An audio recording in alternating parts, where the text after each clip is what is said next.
Hey guys, um, the video for chapter 10 on phase transformations. Before I start today, just a few administrative things. You all should have gotten your homework ones returned. Sorry for the delay. They sat in my outbox for a little while, I didn't realize it. But I posted the homework one solutions, and we had a video call with a couple of you this morning for questions and answers. So that went okay, and we'll be able to do that again in the future.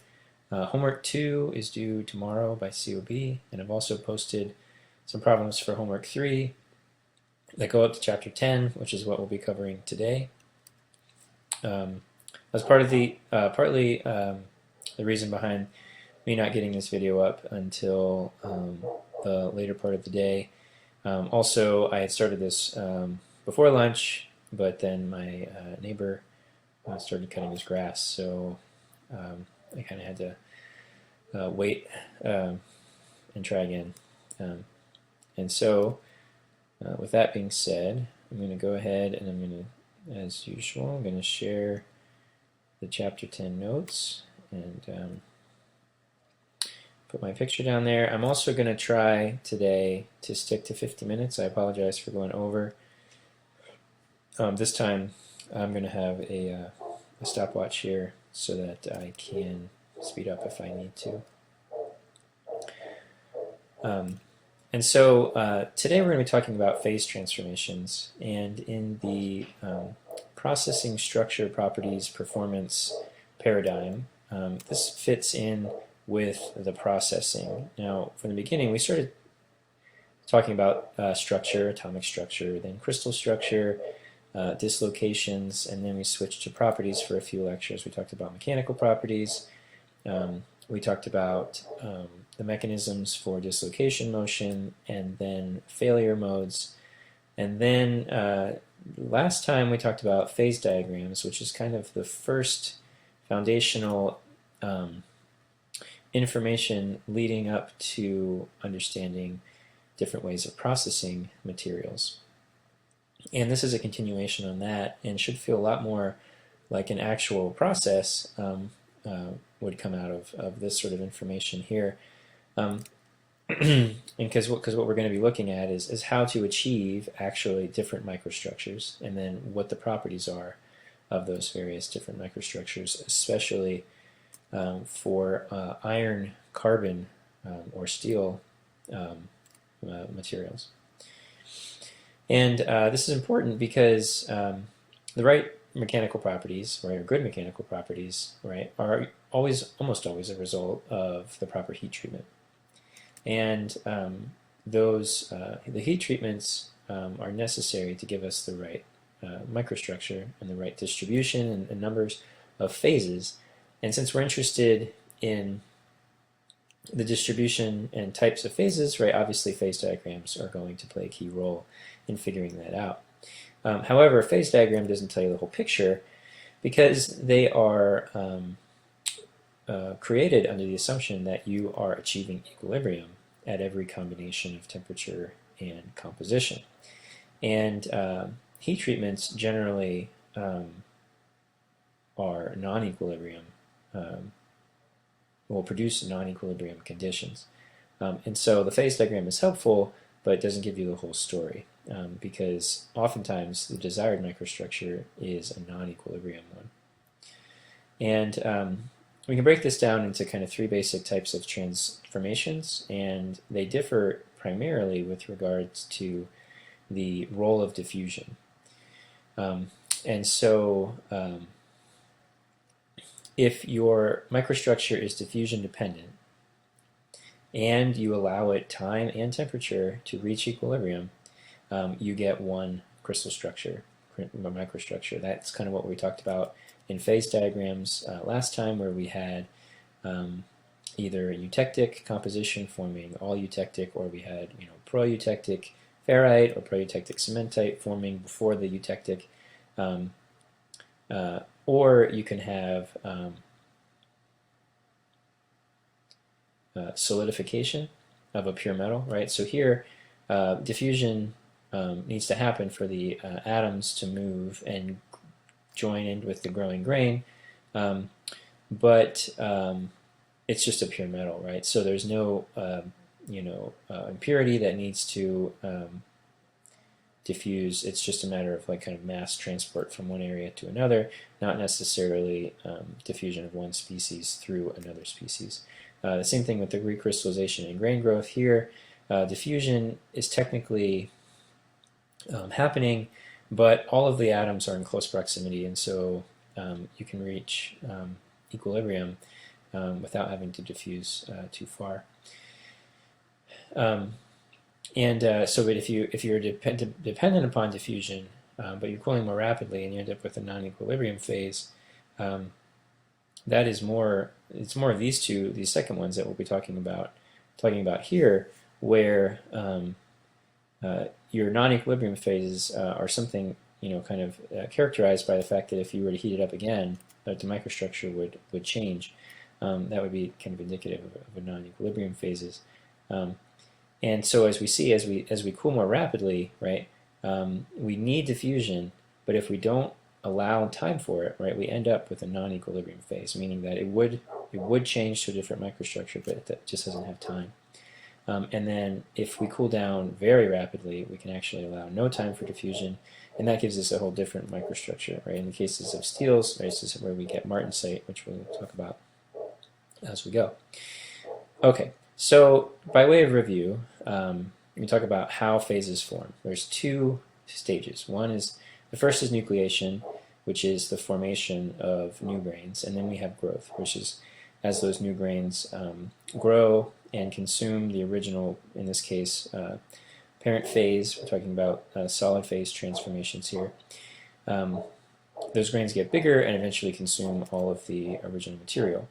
And so the nucleation, the first step, right, you basically can have two types of nucleation. One is homogeneous or heterogeneous.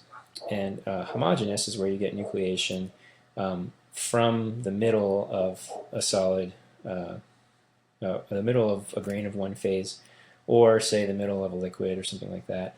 There's no surface that it forms on, right? That's the main difference between homogeneous and heterogeneous. And in forming a homogeneous nucleation of a new grain, it's a balance between the energy reduction that you get by putting these atoms into a crystalline structure, right? Remember, in the crystalline structure, the atoms have their lowest energy spacing, right? It's the balance between attractive and repulsive forces. And we get that energy curve, right? And so that equilibrium spacing is right at that lowest energy situation, or lowest energy spacing. And so that gives you, if you can achieve that lowest energy equilibrium spacing, that's a lower energy situation, right? So I'm going from a non-equilibrium spacing to an equilibrium spacing. That gives me a reduction in the energy here. So I get an energy gain, right, a lower energy state by forming crystal grain and putting those atoms into that crystalline structure. However, by forming a grain at all, I've created an interface between that new grain and the parent material. And there's a dislocation, right? There's a grain boundary there that is higher energy, right? Grain boundaries we always think about as being high energy because we are forcing those atoms into a non-equilibrium spacing situation, right? Either too close or too far away. And so there's an energy cost to forming that interface. And whether or not a grain forms or grows is the balance between the energy gain by putting those atoms into a crystalline structure in the new grain versus the energy cost of forming that interface. And so if we have these two factors, you can plot those expressions here. You see that you get a free energy reduction from the volume metric term, and then you have a free energy increase from the surface energy. And if you add them together, right, then you have this delta G here, which carves out this green curve. And so what this green curve shows is that if you were to spontaneously form a grain, meaning all of these atoms are jostling about, and for just an instant they happen to fall into a crystalline arrangement, right, that's kind of thinking about forming a teeny tiny baby grain. And if it just reaches a certain size, it will, over time, right, have a greater tendency to redissolve back into the melt or the parent phase than it will be to continue to grow, right? It's not until it gets to this critical radius, or what we call R star, that it reaches a point where it can actually decrease its energy by continuing to grow, right? And that's because once you reach a certain size, adding more atoms to the bulk increases your reduction in energy faster than it increases your surface area, right? A larger sphere has a higher surface area to volume, or a lower surface area to volume ratio than a smaller particle. And so if you take that expression and you take the derivative and you solve it, set equal to 0 and solve for r, right, you get r star, which tells you at what radius this critical radius is, and as you might expect, it includes this these two terms that describe sort of the magnitude of, or the proportionality between surface area and volume of the surface energy and the volumetric energy. And so as there's a greater cost for forming that surface, you're going to have a larger R star, right? And then you have this delta G star, which is just the height of this energy peak, or this energy barrier at R star, right? So this is the energy barrier that you have to overcome to form a stably growing grain. And you can recast this expression in terms of this volumetric energy term. You can recast it in terms of the latent heat of fusion, right? So this would be like per mole how much energy you get by forming a crystal. So that's the energy that's released, which is proportional, right? And then also included in that expression, it's in Callister if you don't want to deduce it from this expression, but it also includes the melting temperature and then the difference between the melting temperature and the temperature of the solidifying material. And this difference is what we call undercooling, right? And when you undercool, what you do is you modify this curve, right? So as I undercool, right, this is in the denominator, means that this delta G star, this energy barrier, is becoming reduced. And also R star is moving to smaller diameters, right? So if I can cool my material more below the melting point, then it becomes easier to nucleate, right? I have less of a barrier to get over, and I need to reach a smaller critical size before I can grow a stable grain. And for most metals, right, the undercooling to have significant levels of homogeneous nucleation is on the order of several hundred degrees Celsius, right? So this is fairly significant in order to reduce this barrier enough, right, that I get lots of nucleation. And so the undercooling might suggest that, you know, cooling down the material when you are solidifying it is always better.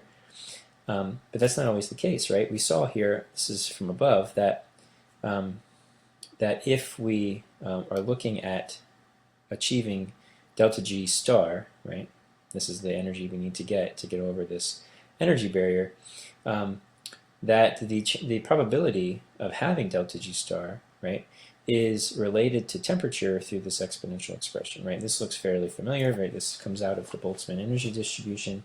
And what it says is that as we go up in temperature, right, it is more likely that we'll have enough energy to get over this barrier, and so we will have more stable nuclei, right? So the higher the temperature, the faster I'm creating new nuclei. Wait, that's backwards. The number is decreasing as temperature goes up, right? Because I don't have undercooling, right? There's no undercooling here. And so I'm going to need to get a greater amount of energy to form a stable grain, right? So what I'm seeing here is actually the opposite. Sorry about that, right? The number of stable nuclei is increasing as the temperature goes down, right? Because of this undercooling effect. So I'm nucleating more new grains as the temperature decreases. However, right, if we remember back to our diffusion lesson, right, we know that the movement of atoms is proportional, or is related, it's exponential, to the temperature. And so once we form a stable nuclei, we need to diffuse atoms across that grain boundary to join that nucleus to have it grow. And so this frequency of attachment, right, this mobility of the atoms is exponentially related to temperature through this activation energy, right? That would be the energy required for those atoms to move across that grain boundary. And so what we see here is that as temperature increases, it's easier for those atoms to move across the grain boundary and to grow that growing crystal grain. And so in order to solidify material, we both have to nucleate grains and to grow grains that would indicate that as you reduce temperature, eventually you get to a point where you're nucleating very quickly, but you're not growing very quickly. And so there's a combination, right? It's the combination or the product of the nucleation, right, this exponential, and the grain growth exponential here. And so what we get is not necessarily is not a scenario where a lower temperature is better, but there's an optimal temperature for the nucleation right here, in which case you are both making new grains and have the ability to grow those grains. And if you get below this temperature, then your microstructure will assume a non-equilibrium state where you can't grow grains because you have cooled it down too quickly, and those atoms that would go into those grains are no longer mobile enough to do so. Okay, and also, so in terms of, we talked about homogeneous nucleation, and we didn't really talk about heterogeneous nucleation. So this is true for both homogeneous and heterogeneous nucleation, this undercooling, right? But heterogeneous nucleation is more commonly encountered in practice because we saw up here that this table, for homogeneous nucleation, you need hundreds of degrees of undercooling to have significant rates of homogeneous nucleation, right? And that amount of undercooling is difficult to achieve. And so what we typically see is, instead of homogeneous nucleation, we see heterogeneous nucleation. And this is where you get nucleation not in the middle of a phase or a liquid, but you get it forming on a surface, right? This could be a surface of the container or a surface of a particle within the melt that is of a higher melting temperature, so it hasn't melted yet. And you get a reduction in the surface energy when your grain can form on another surface, right? So I modify the surface area to volume ratio by excluding the interface between my grain and the surface. So now I'm just looking at, right, the interface between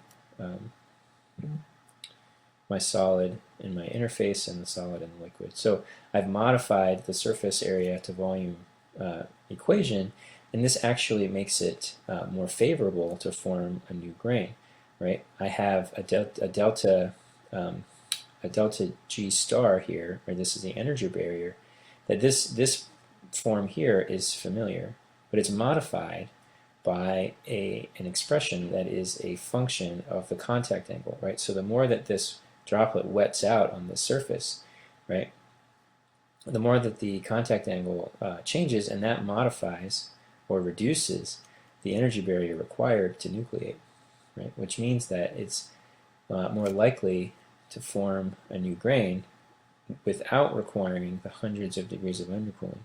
And so as you are solidifying a material, right, the heterogeneous nucleation sites are the ones that happen first. And this gives us control over grain structure because we can add particles to facilitate this heterogeneous nucleation. We can also use it when we're growing single crystals, as we'll talk about in the second half of this class. When you form, or when you go to grow a silicon boule using the Tchaikovsky method, you start with a small seed, right? And that seed forms the surface of this growing crystal. And the single crystal grows around that seed because it is unable to nucleate within the melt, because heterogeneous nucleation requires large degrees of undercooling, And so you get grain growth at this interface as opposed to the nucleation of a new crystal.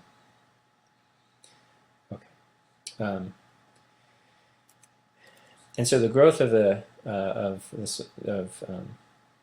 a nucleus happens spontaneously above R star, right? So we saw above that once you get over R star, you can actually decrease the energy of the system by growing the grain to a larger size. This requires diffusion, right? And so that grain, the growth rate is going to be exponentially related to the temperature and the activation energy of that diffusion. And so we see here that the overall transformation rate, again, is a combination of the nucleation rate and the growth rate, and then if you can increase that rate, right, you're looking at a shorter time to transform from one phase to another.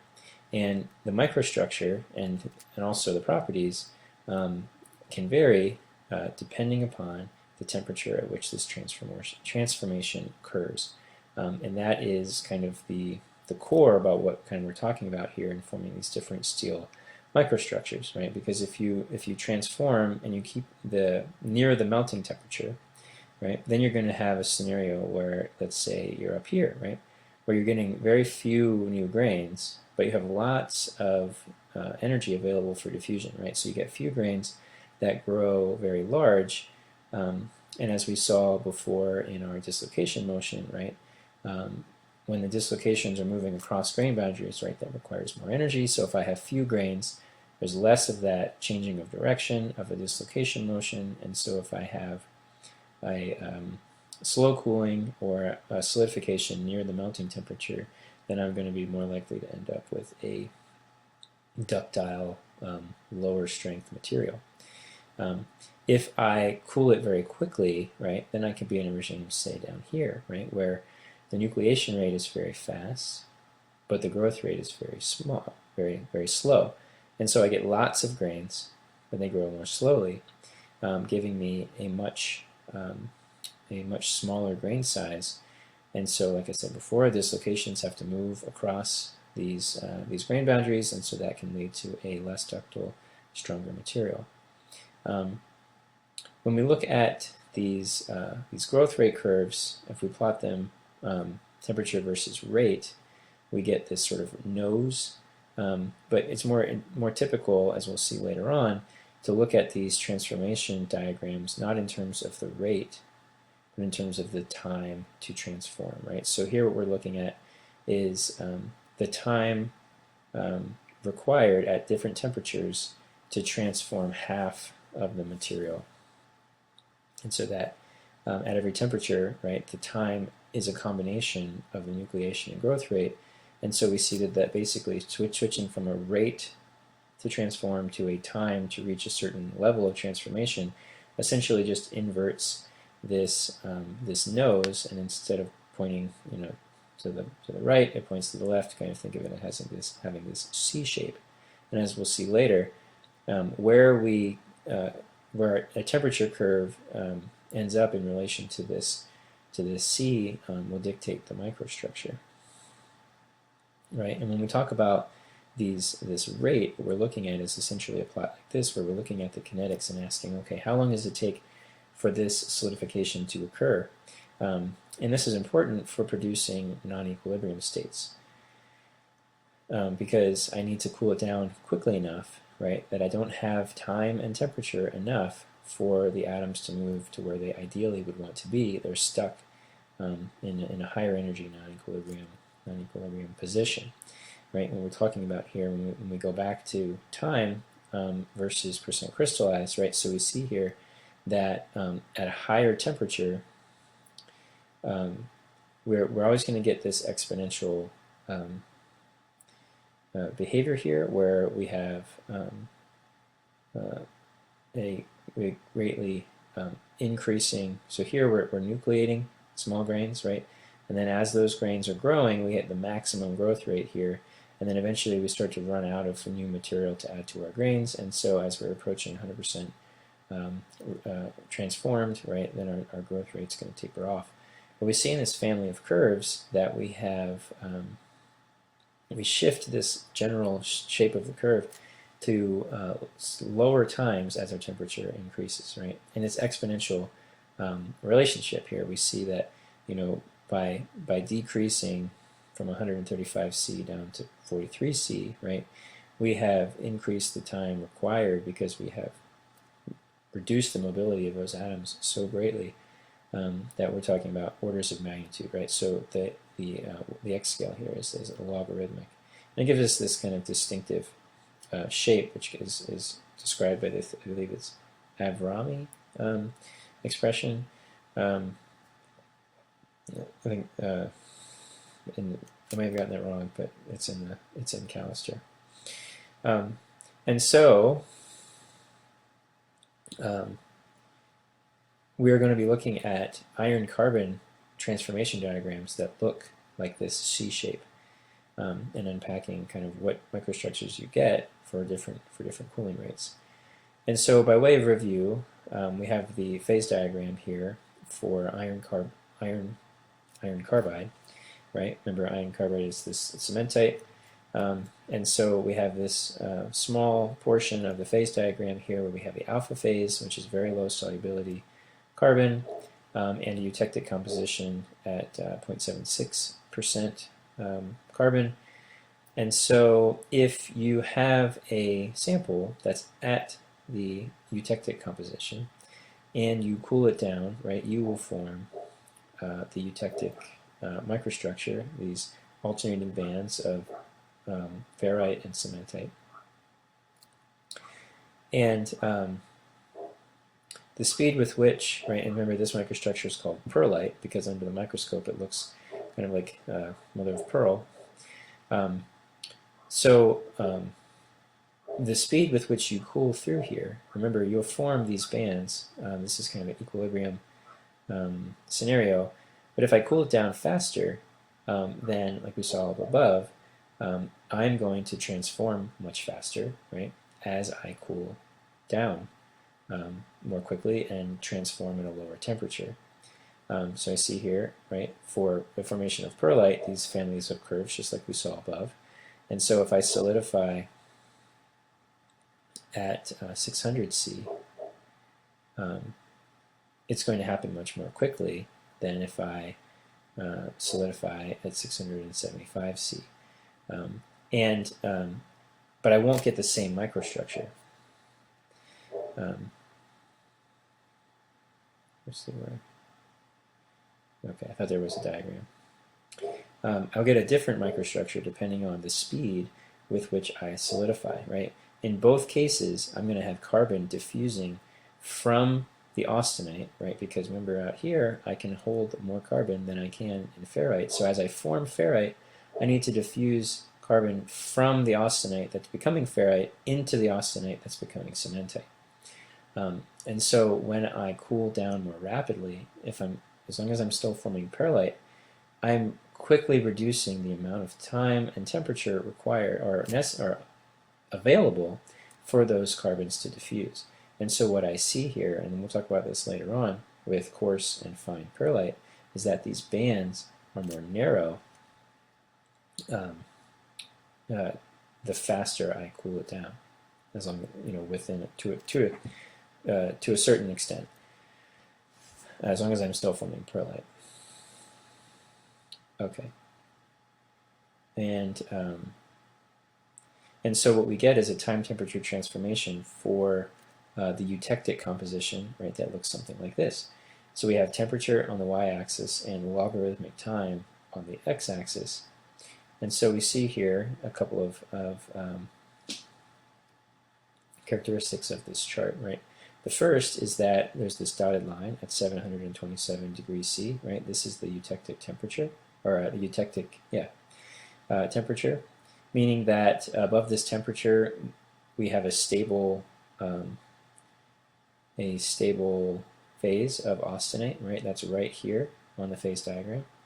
So as long as we stay above that temperature, right, there is no transformation. And as we go to lower temperatures, right, if I had austenite, I quickly chilled it to 600, then I'm going to start transforming here in this red line. This is like sort of the beginning of my transformation. And the green line will be the end of my transformation, right? So if I start at 727 and I cool to 600, right, then after about a second, I'll start forming perlite, and it'll be completed after about 10 seconds. But if I were to only cool it down to 700, right, it would take, say, 100 seconds before it started, and it might not finish until 10,000 seconds. And so the faster the cooler the temperature, the faster the transformation to perlite. And also, this chart here is only for one composition, right? Remember, I have temperature and time on the x-axis. I'm not varying composition, so I have to fix that in order to have this two-dimensional chart.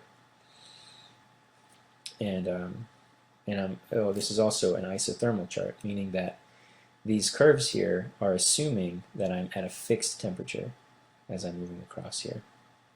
So if we pick an example here, let's say we start above the eutectoid temperature and we cool down to, I don't know what this is, 625, something like that. So if we cool down rapidly to a certain temperature, and then we hold that temperature, right, what we'll see is the development of the microstructure. So from this point, for the first second or two, right, we still have austenite. But since we are no longer above the eutectoid temperature, right, we can't dissolve as much carbon into that structure, and so we start to form the alpha and beta eutectic composition. It's going to form first at the grain boundaries, and so you get diffusion of carbon out of the austenite into the cementite and out of the regions that are forming ferrite. And you have this growth as it diffuses, and you get the eutectic structure, right? It begins at point C, it completes at point D, it takes about 15 seconds or so. Also point out that the ferrite layer is about 8 times thicker than the cementite. Remember, ferrite is only 0.02% carbon, max solubility, and cementite is about 6.7% carbon, right? So if I have a set amount of carbon, it stores much more densely in a cementite layer than it does in a ferrite layer, and so the ferrite layer is much thicker. And if this transformation happens at higher temperatures, right, then I have more time and temperature available for those atoms to diffuse further, which means that I have thicker bands of ferrite and cementite because those atoms can get further in the material, which we call coarse perlite. Right? If I solidify it, if I form perlite at a lower temperature, then I don't have as much time and temperature available for that diffusion to occur, and so I have much thinner bands of ferrite and cementite. We call that fine perlite. Right? Here's some micrographs of that. Right here you have coarse, where you can actually see the adjacent bands, and then fine perlite, where at least at this magnification they're almost overlapping and much closer together. And I mentioned above that these transformation diagrams are unique to the composition. And so if I change the composition, I change the transformation diagram. Here's an example of a higher percent carbon beyond the eutectic composition. And so just like we saw in our discussion of the phase diagrams, if I have more than the eutectic composition, I'm going to form proeutectic cementite, right, which is what I'm showing here.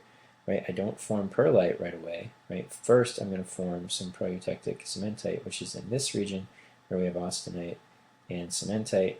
And then, like we saw before with our lever rule and our tie line, as we move down that curve in the phase diagram, right, if we're somewhere out here, we're going to move down this curve, eventually reach the eutectic composition for the remaining material, and then transition to perlite for the remaining. And so we get the same microstructures that we talked about kind of qualitatively before, just displayed in this different way with the time to transformation and the temperature with these different types of curves. And so we can form coarse and fine perlite if we cool relatively slowly. But there becomes a but if I cool it down even faster, I get a different microstructure. And this microstructure is called bainite. Um, it forms these very small grained like needles of cementite. Um, and so it's a more finely grained microstructure that is a result of much faster cooling, right? And if I cool faster, I don't have as much time for diffusion. I don't form those pearlite layers, and my regions of ferrite and cementite, right, are very small, much smaller. And this happens on the portion of this transformation diagram right below what we call the nose of this diagram, kind of like the furthest part of this C. So if I cool down quickly enough that I get beyond this nose, and then I hold the temperature, right, I don't form pearlite because I don't have enough time and temperature for those atoms to diffuse and form these larger bands of ferrite and cementite. Instead, what I get are these very small particles of ferrite and cementite because I've cooled it down enough that it can only go this short distance in order to form the microstructure.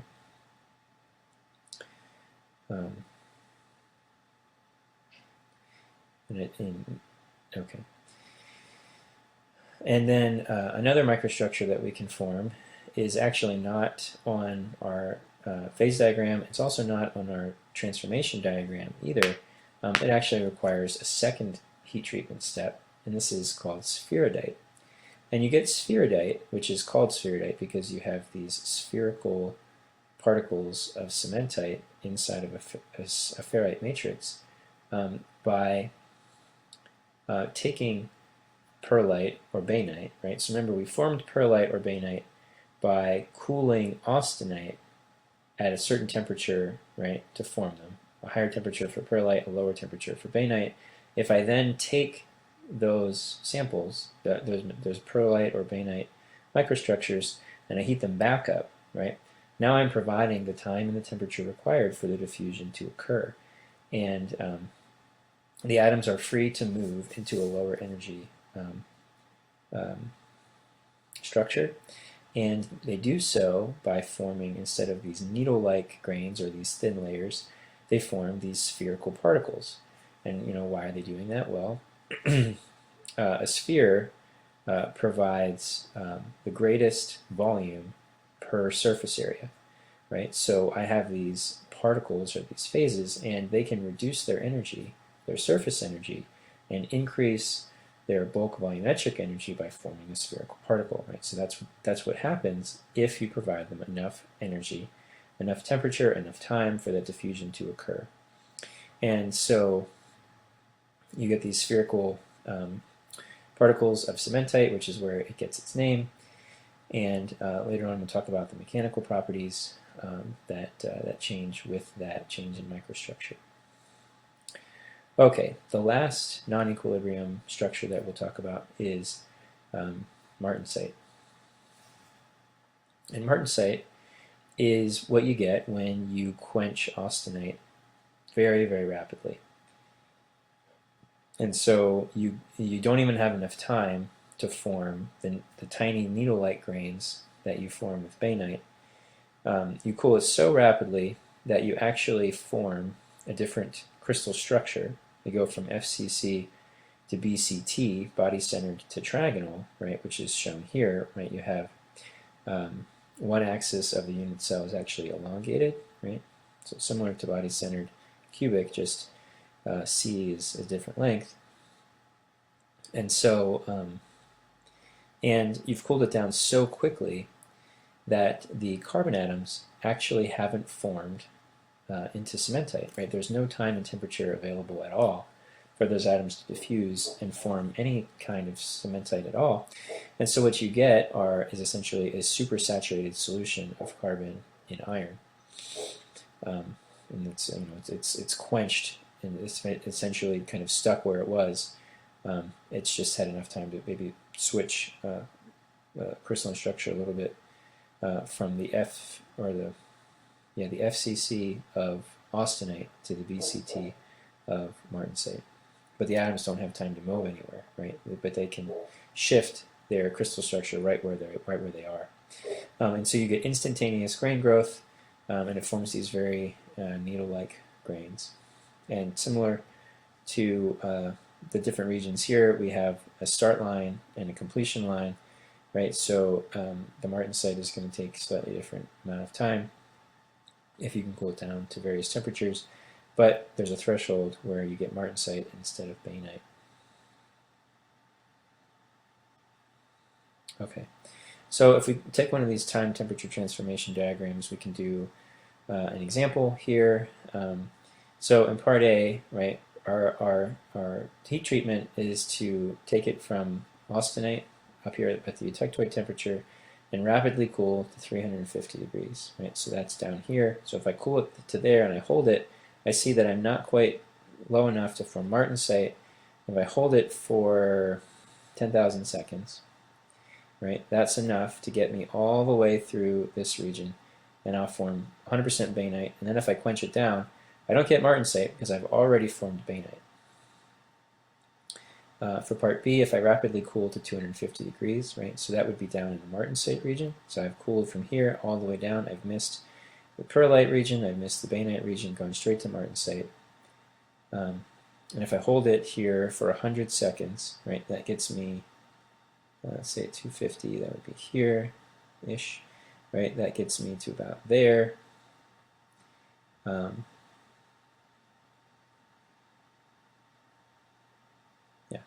And then if I cool it down, right, then I will get 100% Martensite, right, because that's where I started. If that's right. Yeah, 100% Martensite. And then for part C, I'm going to do a two-step process where I rapidly cool to 650, so that's here. I hold it for 100 seconds. So I'm holding, right, I start to form ferrite, right, and then I form some pearlite. I keep going until I get to 100 seconds, right, that's right here. Actually at 650, 100 seconds, I haven't even started solidifying at all, so I still have austenite actually. Oh, I read the wrong line. Cool to 650, cool for 20 seconds, right, that's only to here, and then quench to room temperature. So there I would get, what is that one saying? Here, I'm not getting messed up. Martensite.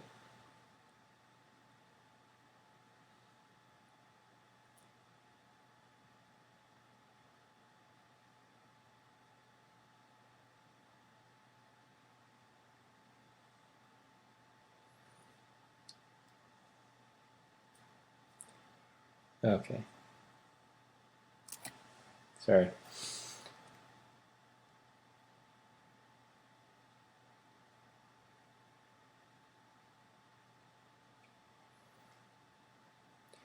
This is the wrong diagram. Okay, so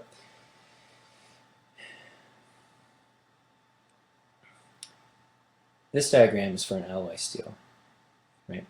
So when I add alloying elements to the material, it changes where these noses occur, right? And you can see here that if I compare the time on this axis, right, these are much larger values, right? This nose is happening at hundreds of seconds, right? And this one's down here at 10 seconds. Compare that up here where it was happening at 1 second.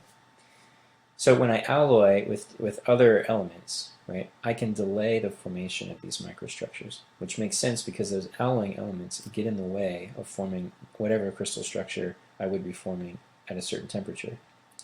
The examples that I was talking about here, right, is using the other carbon-iron phase diagram, transformation diagram, right? That's why I got confused here. And if we go back to part C here, it says rapidly cool to 650, hold for 20 seconds, and then rapidly cool to 400. That is this curve here. Where we rapidly cool to 650, we hold for 20 seconds, right? With this diagram, 20 seconds gets us 50% transformation to pearlite. Then if I cool it down to 400 and I hold it for another 1,000 seconds, that transforms the remaining austenite, which I had 50% left over because I only transformed 50% to perlite. Then I get the rest of it transformed to bainite, and I get 50-50. Okay.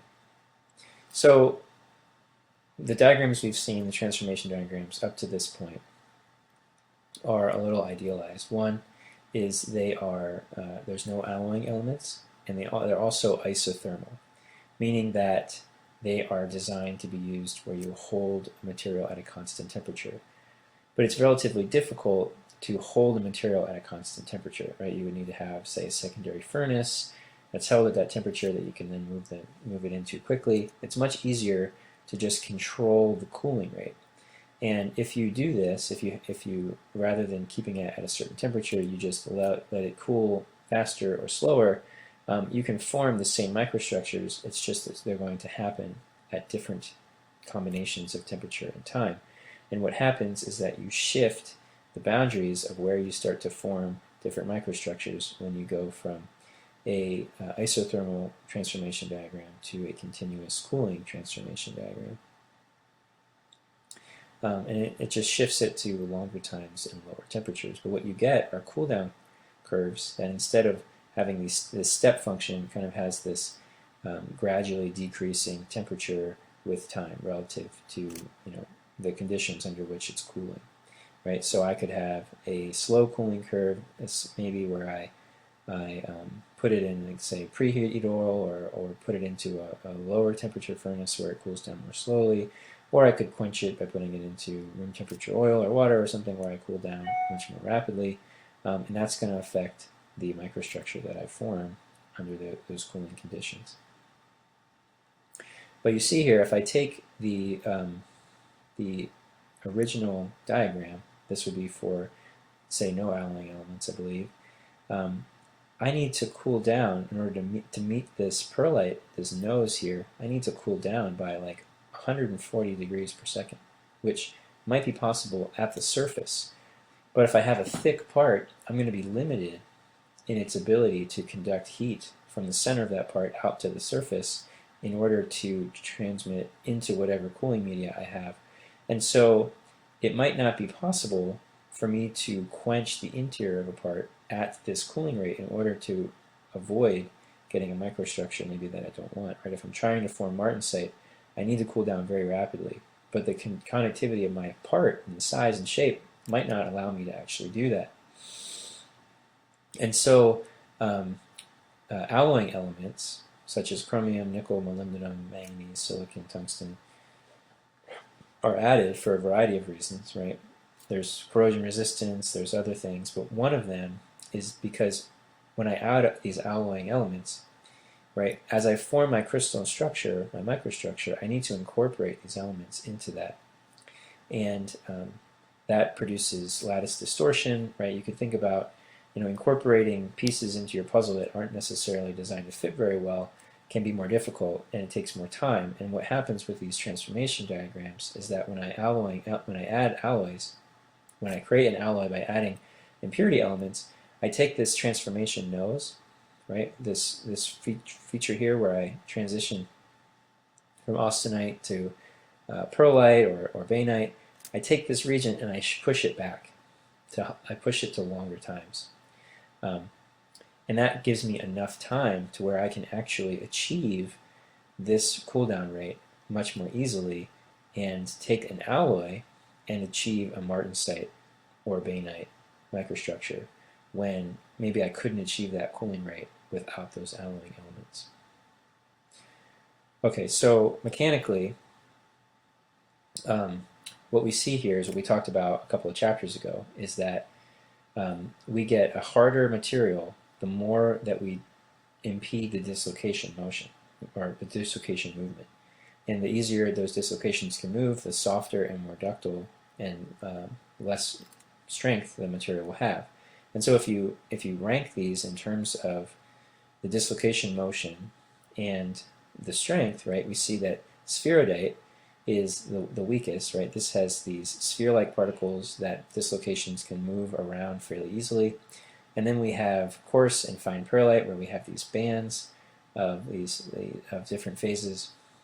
And you see that as you move from spheroidite to pearlite to bainite to tempered martensite and martensite, what you're doing is you're going from microstructures that have larger, more rounded features to smaller, more sharper features and you get down to martensite, which has essentially no crystalline structure at all. It's just totally like a saturated solution with tons of dislocation and crystal strain. And so you go from material that's soft and ductile, where the dislocations can move relatively easily, to one where they can essentially move hardly at all. And you get a material that's very hard and very brittle. Right, so the name of the game here is to maximize the phase boundary area. And you do that by having thinner layers, by having more particles, by having smaller particles. And the more that you impede that dislocation motion, the less ductile and the more strength you give to your material, right? If I see here, these are all hardness, right? So as I go from fine pearlite to tempered martensite to martensite, right, my hardness is going up, and also obviously goes up with composition or with percent carbon. Oh, I just realized I talked a little bit about tempered martensite, but didn't actually say what it is. So oftentimes when you quench the martensite, you get a material that is so hard and so brittle that it doesn't have the toughness that it would need for the application. And so after you form martensite, you can do a secondary heat treatment or a tempering. And tempered martensite is produced by taking that martensite sample, putting it back in the oven at a temperature that is lower than the austenite temperature, right? So I'm not allowing this microstructure to go away completely, but what I do is provide a little bit of time for the cementite particles, or for cementite to form at all, right? Remember, I have a supersaturated solution with pure martensite, but if I give it a little bit of time and temperature, then those carbon atoms that are in the interstitials of that VCT martensite crystal structure are able to coalesce and form these small particles, which reduces somewhat the brittleness and strength, and gives you a very strong material, but one that has regained a little bit of its toughness, right? You can see here the hardness comes down a little bit, and with it you get a little bit of that deformation ability, a little bit of that toughness back.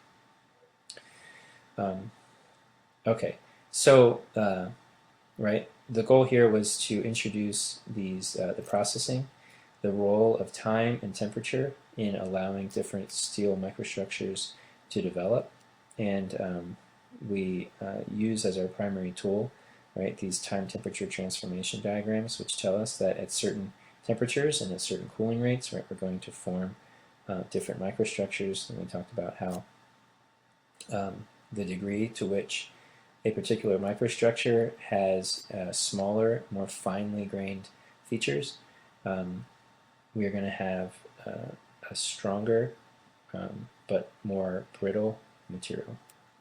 You go from spheroidite at one extreme down to martensite at the other.